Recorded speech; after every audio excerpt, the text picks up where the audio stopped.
Hello, and welcome back to English with Wolfizzle, the only place on the internet where we throw the dusty old textbooks out the window and learn to speak real, natural, beautiful English. I'm your host, Professor Wolfizzle, and with me today is my very special guest, Sara. Hello, Professor. It's so great to be here. I'm a huge fan of the channel, and I'm really excited to get better at conversations. The pleasure is all mine. So tell me, how are you today? I am fine, thank you. And you? Aha! And there it is, the classic, the one-size-fits-all answer that every English learner knows. And you know what? It's not wrong, but it's not alive, is it? Oh, was that a mistake? My teacher always told me to say that. Not a mistake, my friend. Never a mistake. Just a missed opportunity. And that's our topic for today, the art of the everyday conversation. How to start them, how to keep them going, and how to escape when you need to. Because you just mentioned something that happened to you recently, right? Yes, it was so embarrassing. I was at my friend's birthday party, and I started talking to her cousin. We talked about the weather for about 30 seconds. Then we talked about the music for another 30. And then nothing. Just silence. Awkward. Painful silence. We just stood there, looking at our drinks. It was awful. Ah, the dreaded awkward silence. It's like a black hole that sucks all the fun out of a conversation. We've all been there. But here's the secret. The problem didn't start with the silence. It started right at the beginning, with the "how are you?" question. Really? But that's how everyone starts talking. Exactly. But think of a conversation like a game of tennis. When someone asks, "How are you?" they are serving the ball to you. If you reply, "I'm fine, thank you," and you've just gently tapped the ball right back at them. It's a safe shot, but it's boring. The game doesn't go anywhere. So, what should I say? Should I tell them my whole life story? Not unless you want them to run away. No, you just need to add a little spice, a little detail. It's a hook for them to grab onto. For example, if you're having a good day, instead of "I'm fine," try something like "doing great, actually. Just finished a really interesting project at work." Or "couldn't be better. I'm really looking forward to the weekend." See? You answered the question, but you also gave them a new topic.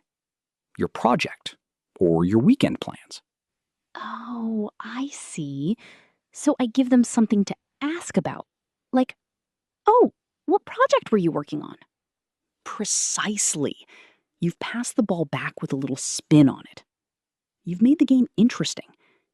And it works for neutral or even slightly bad days, too. You don't have to pretend to be super happy. What would you say then? I am sad? A bit too direct for small talk. Try something more casual. Oh, can't complain. That's a classic. It means things are okay. Not amazing, not terrible. Or you could say, "I'm hanging in there." This suggests you've been busy or a little stressed. Hanging in there. I like that. It sounds very natural. And if you're really busy, you can say, "I'm a bit snowed under at the moment, but otherwise, good." Again, you've given them a hook. They can ask, "Oh no, what have you got going on?"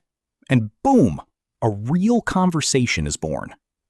This is a game changer.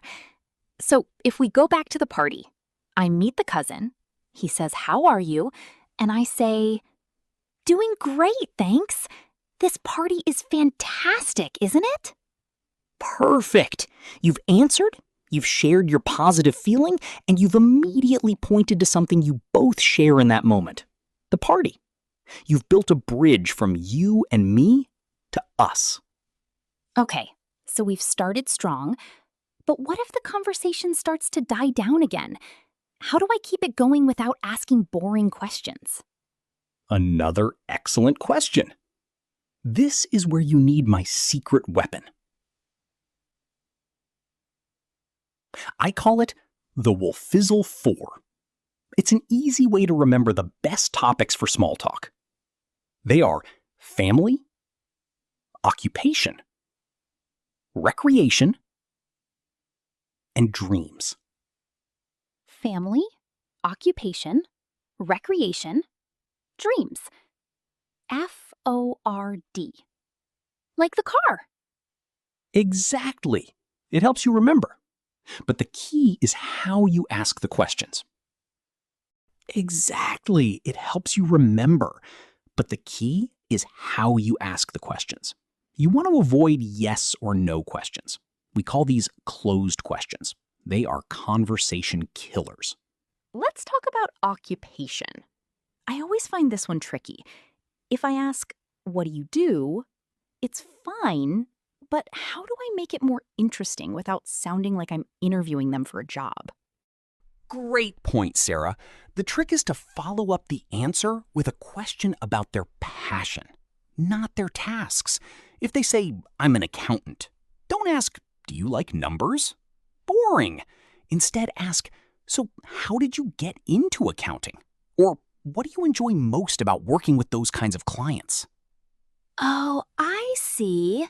You're asking about the story behind the job, not just the job description.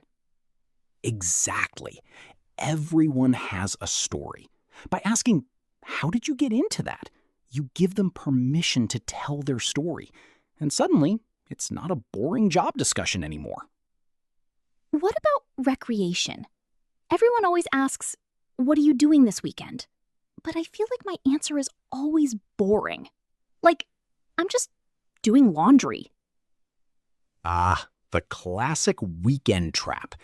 Listen, Sarah, nobody wants to hear a list of your chores. If you say, I'm doing laundry, that's the end of the conversation.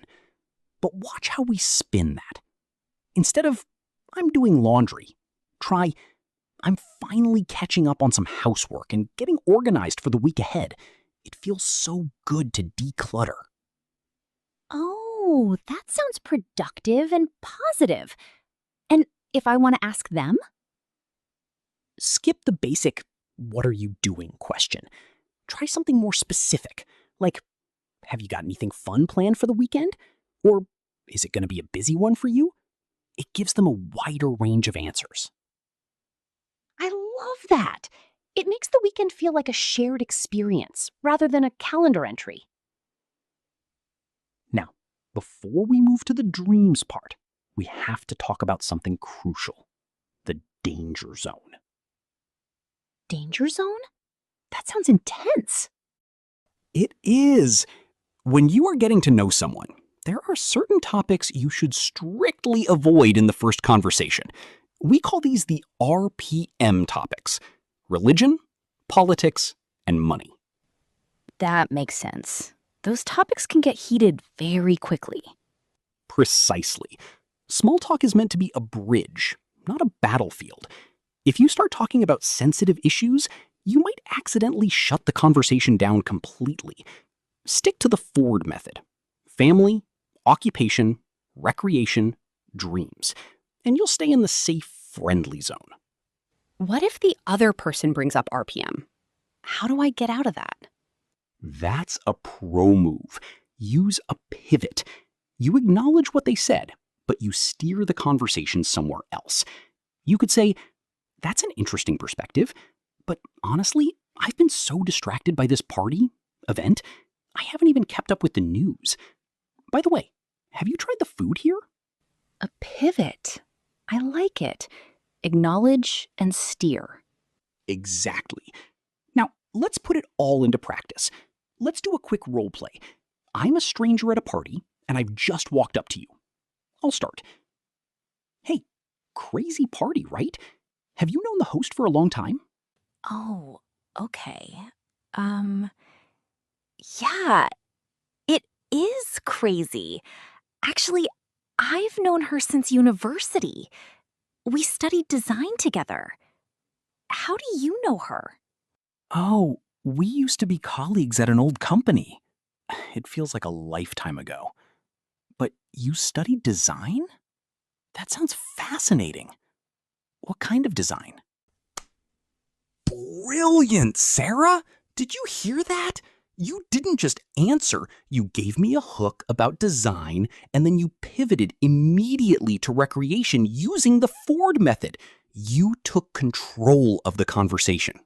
It actually felt really easy. I didn't feel like I was struggling to find things to say. That's the secret. When you use these tools, the better hook, the Ford method, the open questions, the conversation flows naturally. You stop working and start connecting. What about the exit? I'm still a bit worried about that. The graceful exit. Remember, reason plus positive closing statement. Let's try it. I've been talking to you for a while. How do you end this? Okay. Well, Professor, it's been absolutely wonderful chatting with you and learning all these tips. But I really should go find my friends before they wonder where I've gone.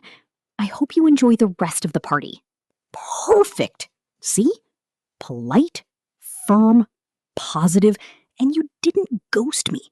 I would walk away from that conversation feeling good about having met you. I feel so much more prepared now. It's like having a map for any social situation. That is exactly what it is. A map to avoid the black hole of silence. And the D for dreams is a great one if the conversation is going really well. You can ask things like, are you planning any trips soon? Or is there anything new you're hoping to learn this year? I'm definitely going to use these. Ford, better answers, and graceful exits. And remember, don't worry about being perfect. The most important thing is showing genuine curiosity about the person you are talking to. People love to talk about themselves. If you just give them the space to do it, you'll never have a boring conversation again. Thank you so much, Professor. This has been a real game changer for me. My absolute pleasure. Now, before we wrap up, it's time to give a little homework to our amazing listeners, the Wolf Pack. All right, Wolfpack, listen up. Your mission for this week is simple but powerful. Down in the comments, I want you to do two things. First, write one natural, interesting way to answer the question, how are you? Don't use I'm fine, thank you. Be creative. Use one of the examples we talked about or invent your own. Second, I want you to find someone else's comment and reply to it with an open-ended follow-up question. Let's start a real, natural, amazing conversation right there in the comments section. Let's practice together. That's a great idea. I'll be in the comments too. Fantastic. Thank you so much for joining me today, Sarah. Your questions were brilliant, and I'm sure our listeners got a lot out of this. The pleasure was all mine, Professor. I feel like I can walk into any party now. And thank you to everyone out there for listening. Remember, English isn't a subject in a book. It's a living, breathing tool for connection. Now go out there and have a great conversation. Until next time, this is Professor Wolfizzle signing off.